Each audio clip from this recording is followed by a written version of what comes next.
L'Afrique, berceau de l'humanité, palpite d'une sagesse ancestrale si profonde qu'elle semble murmurer depuis la genèse des étoiles. Des savoir-faire, des savoir-vivre, des pratiques et des valeurs inestimables qui, malgré le souffle érosif des cultures dominantes, refusent de s'éteindre. Aujourd'hui, je vous ouvre les portes d'un passé immémorial, celui du Bubongo, notre manière sacrée de célébrer le 1er novembre, bien avant que nos terres ne connaissent le colon. Préparez-vous à une immersion au cœur de l'âme africaine.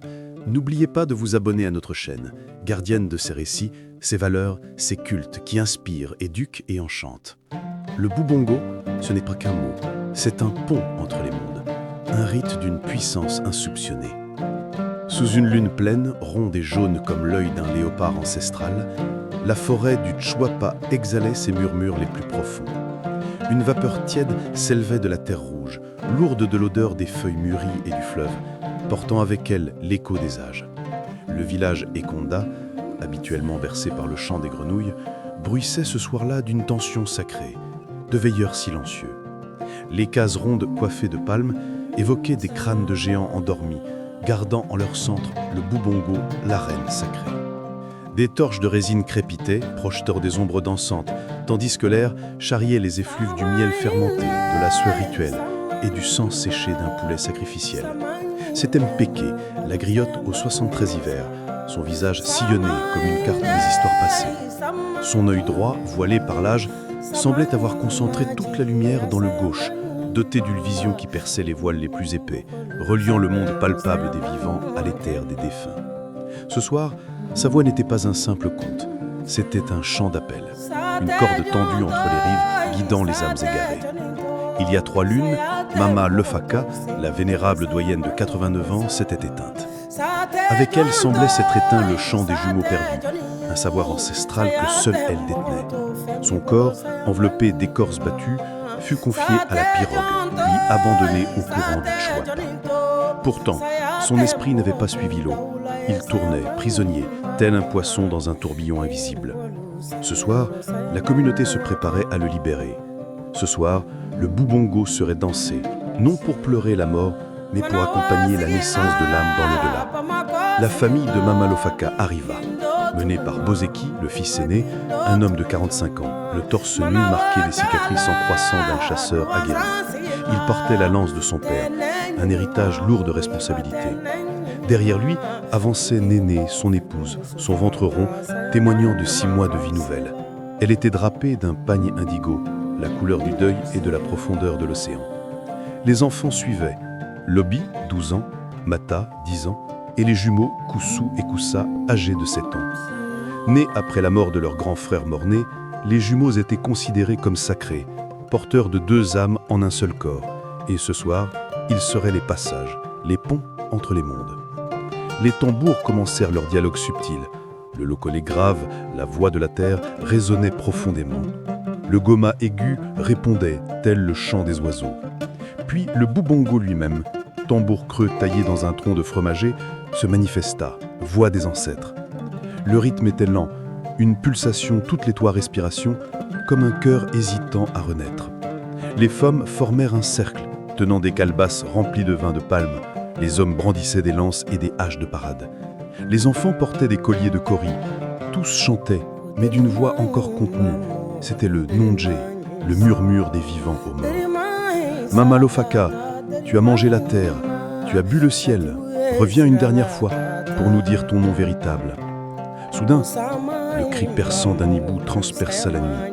Les tambours cessèrent net. Un silence absolu s'installa, lourd de présages. Alors, dans l'ombre grandissante, une silhouette se dessina. C'était Tata Mvula, le maître incontesté du Bubongo. Il avait 60 ans, mais sa démarche était celle d'un jeune homme, pleine de force et de détermination. Son corps était enduit de kaolin blanc, des lignes noires en forme d'écailles parcourant sa peau comme une seconde écorce. Il portait un masque de bois d'une singularité troublante. 2 visages jumeaux, l'un figé dans un sourire éternel, l'autre dans un pleur silencieux. Il ne prononçait pas un mot. Il était l'incarnation même du rite. La cérémonie, empreinte d'une solennité sacrée, venait de commencer. ouvrant les portes d'un voyage mystique où la frontière entre les mondes des vivants et des morts s'amenuisait. Tatam Vula leva une main solennelle, et les tambours, jusque-là retenus, reprirent avec une intensité croissante, le rythme s'accélérant, palpitant comme le cœur d'une bête traquée. Les jumeaux Koussou et Koussa, leurs petites têtes rasées marquées d'une ligne rouge distincte, la frontière symbolique entre les deux mondes, furent délicatement poussés au centre du cercle sacré. Leur corps tremblait légèrement, non pas du froid de la nuit, mais d'une vibration intrinsèque, comme des cordes tendues, sentant l'imminence de l'inconnu qui les appelait. Néné, leur mère, les étreignit tendrement, ses yeux pleins de larmes silencieuses et de prières. Bozeki, son époux, détourna le regard, le poids du sacrifice imminent alourdissant son âme. Il savait ce qui allait se produire, mais l'émotion était trop intense pour être confrontée directement. De sa corne de buffle, sculptée de symboles protecteurs, Tatam Vula versa une poudre mystérieuse et fumante, le puissant Nkisi. Un mélange ancestral d'os broyés, écho des ancêtres, de plumes de perroquet, messagers célestes, et de sang de serpents séchés, symbole de transformation et de renaissance. Il souffla avec force, et une fumée verte et opalescente, à l'odeur étrange de menthe sauvage et de terre des tombes, s'éleva, non pas pour étouffer, mais pour envelopper les jumeaux, les préparant au passage. Koussou et Koussa inhalèrent cette fumée, leurs corps se raidirent, leurs yeux roulèrent en arrière, révélant le blanc, puis ils tombèrent. Mais leur chute n'était pas celle de corps inanimés, elle était douce, contrôlée, comme celle de feuilles légères emportées par le vent, indiquant une transition plutôt qu'un effondrement. Le cercle de villageois se resserra. Les femmes, leur voix se faisant plus forte, plus désespérée, entonnaient le chant des âmes. Jumeaux, jumeaux, portes ouvertes, portes fermées, Mama Lofaka attend, elle a froid dans l'eau. Leur voix montait, se tordait, priant les esprits de guider Mama Lofaka. Lentement, les jumeaux se relevèrent, mais ce n'étaient plus les Koussou et Koussa que l'on connaissait. Leur voix avait mué, devenue grave, résonnant d'une sagesse ancienne. L'un parlait dans la langue immémorielle des Ekonda, tandis que l'autre répondait dans la langue énigmatique des esprits. Des mots murmurés que seuls quelques-uns, comme Tatam Vula, pouvaient déchiffrer. Ils commencèrent à danser, non pas avec la grâce espiègle des enfants, mais avec la fluidité sinueuse des serpents, l'entrelacement complexe des lianes, la réminiscence troublante des mémoires les plus lointaines. Tatam Vula, après avoir posé son masque au sol, devint le narrateur vivant du drame cosmique qui se déroulait. Il commença à raconter l'histoire de Mama Lofaka, mais pas telle qu'elle l'était connue des vivants. Elle la narrait telle qu'elle la vivait à présent dans l'au-delà. Mama Lofaka n'est pas morte. Elle est devenue rivière. Elle coule dans le Chouapa, mais elle ne trouve pas la mer. Elle cherche ses enfants. Elle cherche ses jumeaux. Elle cherche le chemin du Bubongo. Ces mots créaient une image vivante de l'esprit errant, bloqué entre les mondes, sa quête désespérée de repos. Puis vint les Bafoumou, les possédés, 6 hommes et 6 femmes aux corps huilés, leurs muscles saillants brillant sous la lumière vacillante des torches. Ils se balançaient, défiaient la gravité, puis se laissaient tomber dans le vide, se rattrapant in extremis par les chevilles. Chaque chute était un cri primal, chaque cri le nom d'un défunt, une évocation déchirante des ancêtres. Lobi, le jeune garçon de 12 ans, était absorbé par ce spectacle hypnotique. Ses yeux brillaient d'une fascination mêlée de peur, une irrésistible envie de toucher une de ses perches le tiraillait. Mais Bozeki, son père, le retint fermement.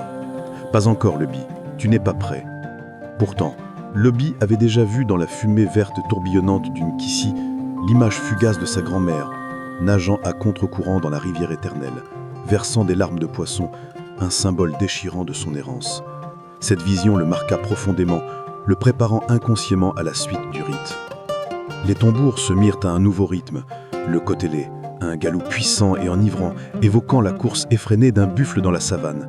C'était le signal pour l'apport des objets sacrés, des objets qui n'étaient pas de simples reliques, mais des incarnations du vécu de Mama Lofaka. Une natte finement tressée, œuvre de ses mains de jeune fille à 15 ans, fut présentée. Puis, une hache, dont la lame avait jadis fendu le premier fromager de la forêt, témoin de sa force et de son labeur. Un pilon imposant, ayant écrasé le manioc pour 7 générations, symbole de subsistance et de continuité, fut également apporté. Enfin, un panier déchiré, taché du sang de ses premières et de ses dernières menstruations, un vêtement intime racontant le cycle complet de sa féminité et de sa vie, fut dévoilé. Chaque objet, non pas inerte relique, mais fragment vivant de l'âme de Mama Lofaka, fut déposé avec une révérence quasi sacrée au centre de l'arène. Les jumeaux, Koussou et Koussa, s'avancèrent, leurs petits visages empreints d'une solennité troublante, comme des anciens en miniature. Leurs mains délicates et tremblantes effleurèrent chaque objet, et au contact, une vibration mystique parcourut l'air. Des voix chuchotantes, portées par le vent, s'élevèrent du cœur même de la cérémonie. Les mémoires de Mama Lofaka prenant forme sonore, la natte soupira d'une voix mélancolique. J'ai porté des nouveau-nés, des mourants, des amants.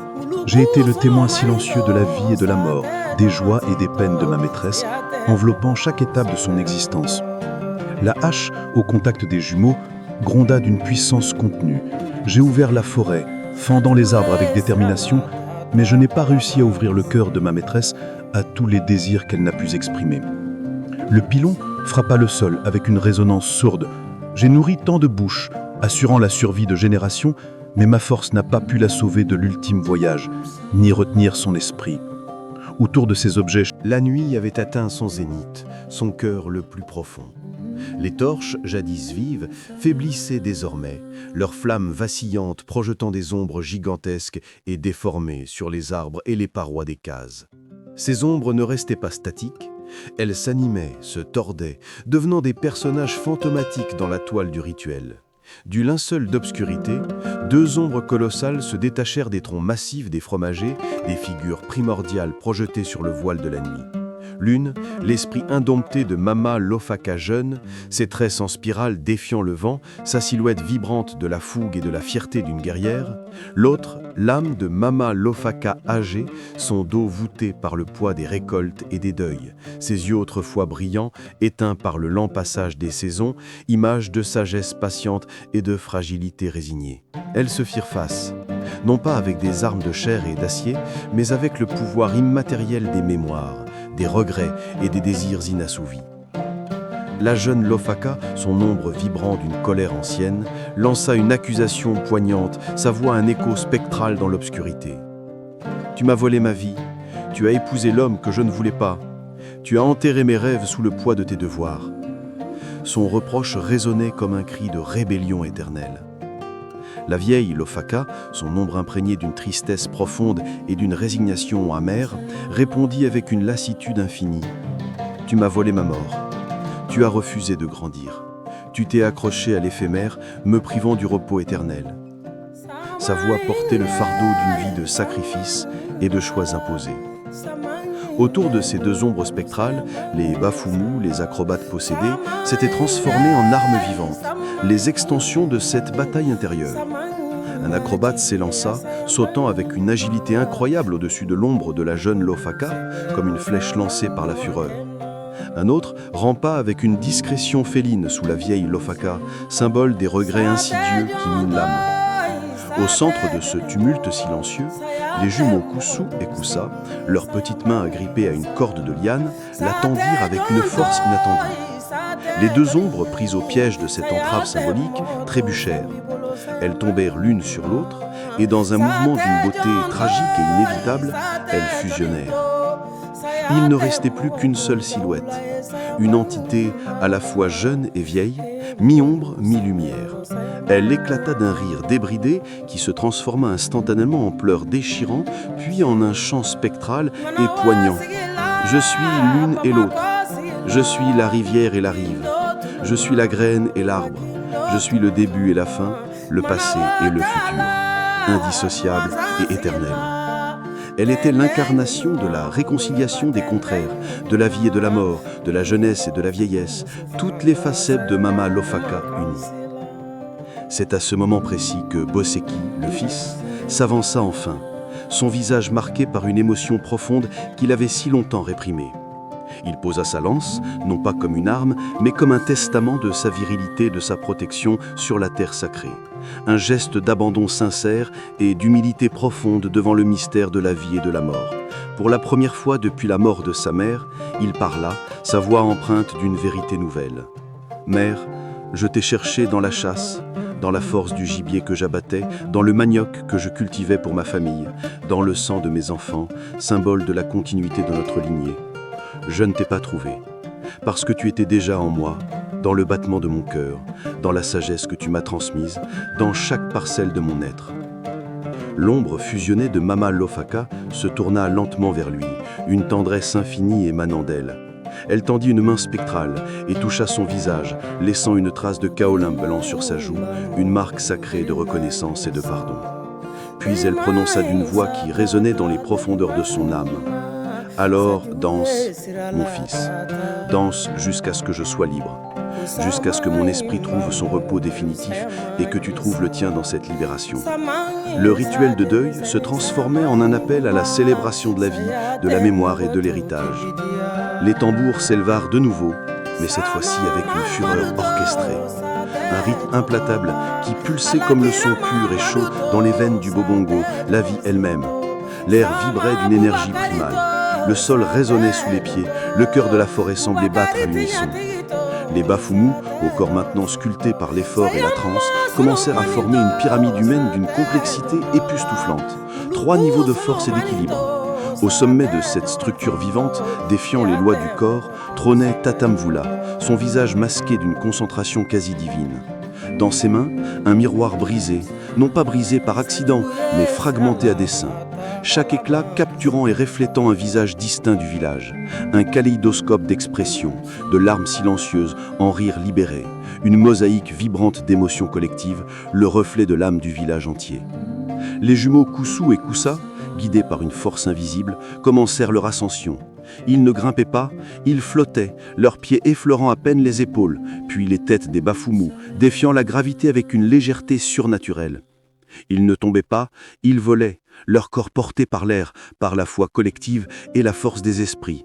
Leurs pieds ne touchaient plus la chair mais l'éther, un pont entre le monde matériel et immatériel. Lobby, le garçon de 12 ans, submergé par une impulsion irrépressible, ne put se contenir plus longtemps. Il courut vers la pyramide, son cœur battant à tout rompre, et commença à grimper, avec une audace inattendue. Il atteignit le 2e niveau, son visage rayonnant d'un mélange de peur et d'exaltation. Un bafoulou, dans un mouvement fluide et instinctif, le rattrapa par la taille et, avec une force surprenante, le lança. Lobby vola un court instant, son corps suspendu entre ciel et terre, avant d'atterrir en toute sécurité dans les bras tendus de Boseki, son père. Père et fils se regardèrent, pour la première fois, réellement, leurs yeux se rencontrant dans une reconnaissance et une affection mutuelle profonde, scellant un nouveau lien, non plus seulement de sang, mais de compréhension partagée. Néné, enceinte, s'avança avec une grâce solennelle, son ventre rond porté comme un trésor, une arche de nouvelle vie. Elle approcha la peau vibrante du tambour bobongo, sentant la force ancestrale le traverser. Le tambour, réagissant à l'offrande de cette maternité sacrée, vibra d'une résonance profonde, comme un battement de cœur synchronisé avec celui de la terre. Et comme par miracle, l'enfant à naître répondit. Un coup, un seul, clair et distinct. Un oui vibrant, un acquiescement à la vie qui se perpétue, un salut aux ancêtres, une promesse inaltérable de continuité. Les objets sacrés furent repris, mais cette fois-ci, ils furent transformés avec une intention nouvelle. La natte, tessée par Mama Lofaka, devint la voile d'une pirogue mystique, prête pour le voyage final. La hache, jadis outil de labeur, se mua en rème puissante, symbolisant la force du départ. Le pilon, autrefois instrument de nourriture, fut érigé en mât, portant les espoirs et les prières. Et le pagne, symbole de la vie de femme, devint la voile, capturant le vent de l'esprit. Les bafoumus, agissant de concert, construisirent une pirogue vivante, une embarcation éthérée faite de corps entrelacés et d'objets sacrés. Ils la poussèrent vers la rivière, mais la rivière physique n'était pas là. Elle était dans le cercle, dans les cœurs battants des villageois, dans l'unité de leur deuil et de leur célébration. C'est à ce moment précis que Mama Lofaka apparut, non pas en ombre, mais en lumière. Une silhouette éblouissante de phosphore vert, pure énergie, son aura irradiante une paix infinie. Elle monta dans la pirogue vivante, s'y assit avec une sérénité majestueuse, un sourire se dessinant sur son visage lumineux, et elle prononça d'une voix qui résonnait dans les profondeurs de son âme. « Je suis l'une et l'autre, je suis la rivière et la rive, je suis la graine et l'arbre. Je suis le début et la fin, le passé et le futur, indissociable et éternel. » Elle était l'incarnation de la réconciliation des contraires, de la vie et de la mort, de la jeunesse et de la vieillesse, toutes les facettes de Mama Lofaka unies. C'est à ce moment précis que Boseki, le fils, s'avança enfin, son visage marqué par une émotion profonde qu'il avait si longtemps réprimée. Il posa sa lance, non pas comme une arme, mais comme un testament de sa virilité, de sa protection sur la terre sacrée. Un geste d'abandon sincère et d'humilité profonde devant le mystère de la vie et de la mort. Pour la première fois depuis la mort de sa mère, il parla, sa voix empreinte d'une vérité nouvelle.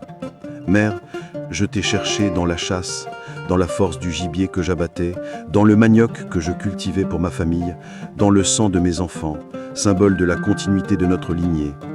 Je ne t'ai pas trouvé, parce que tu étais déjà en moi, dans le battement de mon cœur, dans la sagesse que tu m'as transmise, dans chaque parcelle de mon être. » L'ombre fusionnée de Mama Lofaka se tourna lentement vers lui, une tendresse infinie émanant d'elle. Elle tendit une main spectrale et toucha son visage, laissant une trace de kaolinement sur sa joue, une marque sacrée de reconnaissance et de pardon. Puis elle prononça d'une voix qui résonnait dans les profondeurs de son âme. « Alors danse, mon fils, danse jusqu'à ce que je sois libre, jusqu'à ce que mon esprit trouve son repos définitif et que tu trouves le tien dans cette libération. » Le rituel de deuil se transformait en un appel à la célébration de la vie, de la mémoire et de l'héritage. Les tambours s'élevèrent de nouveau, mais cette fois-ci avec une fureur orchestrée. Un rythme implacable qui pulsait comme le sang pur et chaud dans les veines du bobongo, la vie elle-même. L'air vibrait d'une énergie primale. Le sol résonnait sous les pieds, le cœur de la forêt semblait battre à l'unisson. Les Bafoumu, au corps maintenant sculpté par l'effort et la transe, commencèrent à former une pyramide humaine d'une complexité époustouflante. 3 niveaux de force et d'équilibre. Au sommet de cette structure vivante, défiant les lois du corps, trônait Tatamvula, son visage masqué d'une concentration quasi divine. Dans ses mains, un miroir brisé, non pas brisé par accident, mais fragmenté à dessein, chaque éclat capturant et reflétant un visage distinct du village. Résonance profonde, comme un battement de cœur synchronisé avec celui de la terre. Et, comme par miracle, l'enfant à naître répondit. Un coup, un seul, clair et distinct. Un oui vibrant, un acquiescement à la vie qui se perpétue. Un salut aux ancêtres, une promesse inaltérable de continuité. Les objets sacrés furent repris, mais cette fois-ci, ils furent transformés avec une intention nouvelle. La natte, tissée par Mama Lofaka, devint la voile d'une pirogue mystique, prête pour le voyage final. La hache, jadis outil de labeur, se mua en rème puissante, symbolisant la force du départ. Le pilon, autrefois instrument de nourriture, fut érigé en mât, portant les espoirs et les prières. Et le pagne, symbole de la vie de femme, devint la voile, capturant le vent de l'esprit. Les Bafoumu, agissant de concert, construisirent une pirogue vivante, une embarcation éthérée faite de corps entrelacés et d'objets sacrés. Ils la poussèrent vers la rivière, mais la rivière physique n'était pas là. Elle était dans le cercle, dans les cœurs battants des villageois, dans l'unité de leur deuil et de leur célébration. C'est alors que Mama Lofaka apparut, non pas en ombre, mais en lumière. Une silhouette éblouissante de phosphore vert, pure énergie, son aura irradiant une paix infinie. Elle monta dans la pirogue vivante, s'y assit avec une sérénité majestueuse, un sourire se dessina sur son visage lumineux et elle prononça d'une voix qui semblait résonner de l'éternité. « Je pars, mais je reviens. Dans chaque enfant qui naîtra avec de noms, portant en lui l'héritage du passé. Dans chaque tambour qui battra après minuit, perpétuant le rythme sacré de nos ancêtres. Dans chaque danse qui fera trembler la terre, affirmant la vie et la continuité de notre esprit. » Son message était une promesse de présence éternelle, une affirmation que la mort n'est qu'une transformation, un passage vers une autre forme de vie et d'influence. Une à une, les torches furent éteintes, comme des étoiles s'éteignant une à une dans le ciel. La reine du Bobongo plongea dans une obscurité presque totale, un silence profond s'installant, lourd de toutes les peines libérées. Seule restait une unique braise incandescente, palpitant faiblement, un cœur rouge et vivant dans le milieu du noir. Tatamvula, le maître du rituel, s'approcha avec une dignité solennelle, ses pas mesurés. Il la prit délicatement entre ses doigts experts, comme un joyau sacré, et la déposa sur la pirogue vivante, l'embarcation éthérée formée par les corps entrelacés des Bafoumu et les objets sacrés, prêts pour la dernière traversée. Étrangement, la pirogue ne s'embrasa pas dans une explosion de flammes dévastatrices. Au lieu de cela, la braise se transforma, non pas en feu, mais en lumière. Une lumière bleue, froide et profonde, comme les eaux abyssales du Chuapa lui-même. Un écho des profondeurs et des origines. Cette lueur éthérée enveloppa l'embarcation, la faisant rayonner comme un vaisseau ancestral, un pont vers l'inconnu, vers le grand retour. Les villageois formèrent alors une longue chaîne humaine, main dans la main, leurs corps liés par un destin commun, par la mémoire et le deuil. Ils commencèrent à marcher autour de cette lumière bleue mystique, cette fois dans une procession lente et méditative. À sec tour, avec une intention délibérée, ils lâchaient une mémoire, un souvenir poignant de Mamalo Safaka, un fragment de leur propre vécu lié à elle, permettant à l'esprit de l'ancêtre de se libérer progressivement et à leur propre cœur de guérir. Le premier tour, ils libérèrent l'odeur du lait maternel, le souvenir doux et nourrissant des premières années. Le deuxième tour, ce fut le bruit réconfortant de la pluie tambourinant sur le toit de palme, un son de refuge et de sécurité. Le troisième tour, ils libérèrent la douleur de l'accouchement, la souffrance et la joie primale de donner la vie. Le quatrième tour, le goût du vin de palme interdit, un souvenir d'innocence perdue ou de transgression secrète. Le cinquième tour, la peur de la nuit sans lune, l'angoisse de l'inconnu et de l'obscurité. Le sixième tour, le rire déchirant d'un enfant mort-né, la douleur d'une perte immesurable et non résolue. Et le septième tour, ils lâchèrent le silence lui-même, la paix profonde qui suit l'acceptation, la libération de toutes les entraves auditives et émotionnelles. Au septième tour, la lumière bleue, ayant absorbé toutes les mémoires libérées, explosa. Mais ce n'était pas une explosion de feu dévastateur. C'était une déflagration de vie, une myriade de papillons bleus, des milliers d'ailes délicates et lumineuses. Ces papillons, incarnation des souvenirs et des terrements transformés, s'envolèrent gracieusement dans la nuit. Planant au-dessus de l'assemblée, ils se posèrent délicatement sur chaque front des villageois, leurs petites pattes effleurant la peau, comme pour boire les larmes restantes, les dernières traces de chagrin. Puis, aussi mystérieusement qu'ils étaient apparus, ils repartirent, s'élevant vers le ciel nocturne, portant avec eux l'esprit libéré de Mamalo Safaka et la peine purifiée des vivants. Le cercle se brisa. Les gens épuisés mais allégés tombèrent à genoux. Leurs visages, auparavant inondés de larmes et de tristesse, étaient maintenant marqués par une paix profonde. Ils ne pleuraient plus. Ils respiraient. Pour la première fois depuis les 3 lunes écoulées, depuis la mort de Mamalo Safaka, leurs poumons se gonflaient d'un air nouveau, purifié, empli d'espoir et de la promesse d'un renouveau. Le deuil avait laissé place à une acceptation sereine, à la conviction que l'esprit de Mamalo Safaka avait enfin trouvé son chemin et son repos éternel. L'aube se leva, douce et rosée, pareille à la promesse d'une plaie en voie de cicatrisation après une longue nuit de douleur. Les couleurs du ciel peignaient la forêt d'une nouvelle espérance. Les tambours, instruments de la cérémonie intense, étaient rangés avec soin, leur peau silencieuse attendant le prochain appel des ancêtres.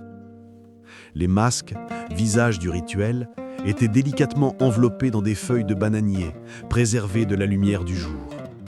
Les bafoumus, les acrobates possédés, gisaient à terre, épuisés par l'effort surhumain et la transe profonde. Leurs corps couverts de sueur et de carolins craquelés, témoignage visible de leur voyage spirituel. Les jumeaux Koussou et Koussa, les portes vivantes entre les mondes, se réveillèrent lentement de leur profond sommeil rituel. Ils ne se souvenaient de rien de la nuit passée, leurs esprits d'enfants n'ayant conservé que la pureté de l'innocence. Mais un sourire insouciant éclaira leur visage alors qu'ils se levaient.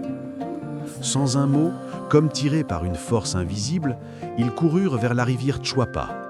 Ils plongèrent dans ses eaux, sentant la chaleur enveloppante des rayons du soleil naissant, puis la fraîcheur vivifiante de ses profondeurs. L'eau n'était pas seulement de l'eau, elle était Mamalo Faka elle-même, une présence fluide et éternelle, les accueillant dans son essence purifiée. Boseki, le fils aîné, s'approcha de Lobi, son garçon de 12 ans. Il posa une main paternelle et protectrice sur son épaule, le regardant avec une fierté nouvelle. Il lui tendit sa lance, celle-là même qu'il avait portée avec tant de gravité durant le rituel, symbole de lignée et de responsabilité. « Tu la porteras le jour de mon bobongo » dit Boseki, sa voix empreinte de solennité et d'amour.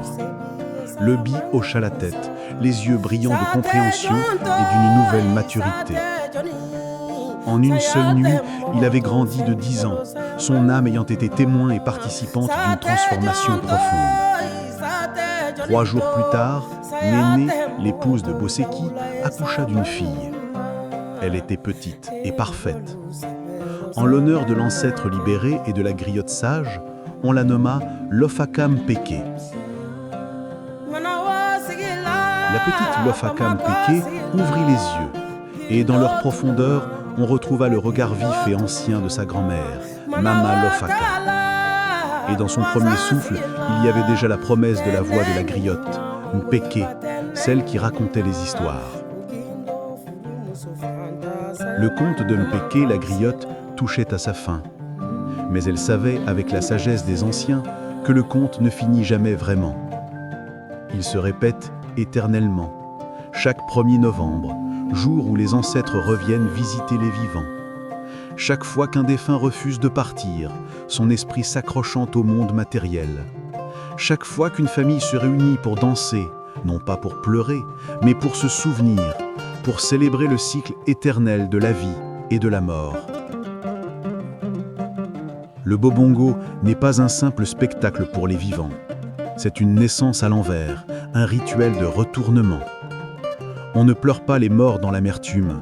On les accueille dans la célébration, Chers frères et sœurs d'Afrique et de sa diaspora, ce 1er novembre est comme une grande rivière, le Tchouapa, étendu à tout le continent, où les eaux de la mémoire coulent librement. Comme Mama Lofaka, dont l'esprit fusionné jeune et vieux nous enseigne la réconciliation des contraires, nous devons embrasser nos dualités, la fougue de la jeunesse rebelle et la sagesse courbée des aînés.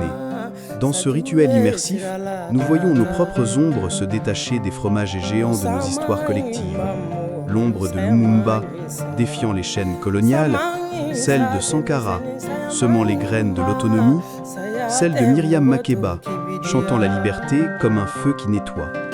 Le 1er novembre, nous les invoquons non avec des larmes amères, mais avec des pas de danse qui font trembler la terre rouge, affirmant que la mort n'est qu'une acrobatie vers une vie plus vaste, un pont vers l'unité panafricaine où chaque peuple, du Zoulou au Wolof, du Maasai au Berbère, trouve son équilibre dans la pyramide humaine de notre héritage partagé. Réfléchissons créativement. En synthétisant les leçons du Bobongo, ce rituel n'est pas confiné aux Ekanda, mais s'étend comme les racines d'un arbre à pain à travers l'Afrique entière. Le 1er novembre, jour des ancêtres, nous invite à une réflexion synthétique sur le cycle éternel. La graine qui devient arbre, la rivière qui nourrit la rive, la braise qui se mue en lumière bleue de papillons libérateurs. Inspiré par Boseki, posant sa lance en geste d'humilité, nous devons déposer nos armes modernes. Les divisions tribales, les frontières imposées, les regrets qui minent nos armes. Au lieu de cela, construisons des pirogues vivantes avec nos corps entrelacés, nos objets sacrés, le kente du Ghana, le bogolan du Mali, le djembé du Sénégal, pour naviguer vers un avenir où l'esprit panafricain triomphe. Comme les jumeaux Koussou et Koussa, flottant entre les mondes, nos enfants, porteurs de 2 noms comme Lofaka et Mpeke, incarnent cette promesse. Ils sont les ponts vivants, les acrobates du futur, défiant la gravité des oppressions pour voler vers une Afrique unie, fertile en innovations nées de traditions ancestrales. Immergez-vous dans cette vision inspirante. Le 1er novembre, sous un ciel étoilé qui murmure les noms oubliés, nous formons une chaîne humaine autour du feu qui nettoie. 7 tours, comme dans le rituel, pour lâcher nos mémoires collectives. L'odeur des chaînes brisées lors des indépendances, le bruit des révoltes qui ont ébranlé les empires, la douleur des diasporas forcées, le goût amer des divisions postcoloniales, la peur des nuits sans lune où l'espoir vacille, le rire déchirant des rêves inachevés. Et enfin, le silence de l'acceptation qui ouvre sur la paix. À l'issue, une explosion de vie, non des papillons bleus, mais des idées luminescentes qui s'envolent, des initiatives panafricaines pour l'éducation, l'économie verte, la préservation des langues maternelles, posant sur nos fronts la marque sacrée du renouveau. Ce jour nous rappelle que nos ancêtres ne partent jamais. Ils reviennent dans chaque 1er novembre pour nous insuffler la force de Nkrumah, la vision de Nyerere, la poésie de Senghor, nous invitant à danser jusqu'à la libération totale. Le 1er novembre transcende le Bobongo pour devenir un manifeste panafricain, une célébration immersive où le deuil se mue en joie, la réflexion en action, l'individuel en collectif. Comme Péké la griotte clôt son conte en invitant à la réflexion, nous honorons nos ancêtres non par des rituels figés, mais par des vies vibrantes, en cultivant la terre avec la sagesse de Mama Lofaka, en élevant nos enfants avec l'audace de Lobi, en portant nos grossesses comme Néné porte la continuité. Inspirés par cette éternelle mélodie, cher peuple d'Afrique, fermez les yeux et ouvrez vos cœurs. Le vent porte déjà le rythme du prochain Bobongo continental.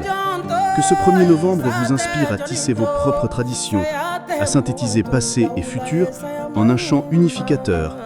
Car dans l'unité de nos esprits libérés, l'Afrique renaît, éternelle et invincible. Un grand concert cosmique où chaque voix, chaque pas affirme « Nous sommes les ancêtres de demain ».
Sajue sirala tata Kusama imamu balu saya manyisa Samangi sa demisani saya manyima Saya temu gotu kibidia Sama mamadu to sa te jontola Alakira mamadu to sa te jonsito Sama Bubakari to sa te jonto Bubakari tinya tito sa te jonsito Sayama solomanito sa te jontola Muluku solomanito sa te jonsito Sayate mogoto sepero